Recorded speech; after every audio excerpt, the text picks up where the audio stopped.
بما انه I have got a car I have a car نفس المعنى، معناتها حتكون I haven't got a car I haven't a car.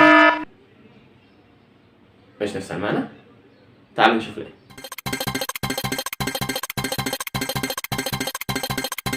السلام عليكم. طيب تعالوا ناخذ الموضوع حبة حبة.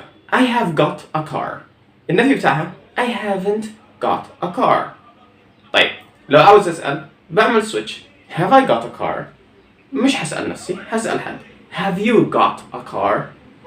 طيب لو هي has هقول has he got a car، النفي بتاعها he hasn't got a car.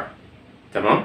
طيب لو جينا لكلمة I have a car من غير got I have a car، هنا present simple مش قاعدة تبع have got و has got. يعني إذا كانت he بتكون he has a car، تغيرت من have ل has لأنها بتستخدم مع he و she و at طبيعي.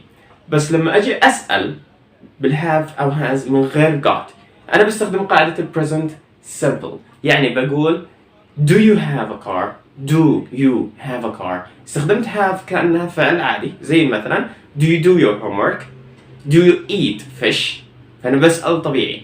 طيب النفي I don't eat fish، هاخد eat وهاخد have. I don't have مش fish I don't have a car I don't have a car، معناتها النفي بتاع I have a car هيكون I don't have a car.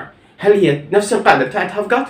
مش نفسها، دي present simple و have got قاعدة منفصلة. وبكذا نكون عرفنا إنه النفي بتاع I have a car هيكون I don't have a car. النفي بتاع I have got a car هيكون I haven't got a car. النفي بتاع he has a car هيكون he doesn't have a car. لما يكون في got بنحط not، لما يكون ما فيش got بنحط don't. السلام عليكم. إذا كنت بتتابع الفيديو الآن حاول تفكر في الموضوع have got و has got هل لهم علاقة ب present perfect ولا لا؟ أنا بفكر في الموضوع وحاسس إنه في علاقة بس who knows. السلام عليكم.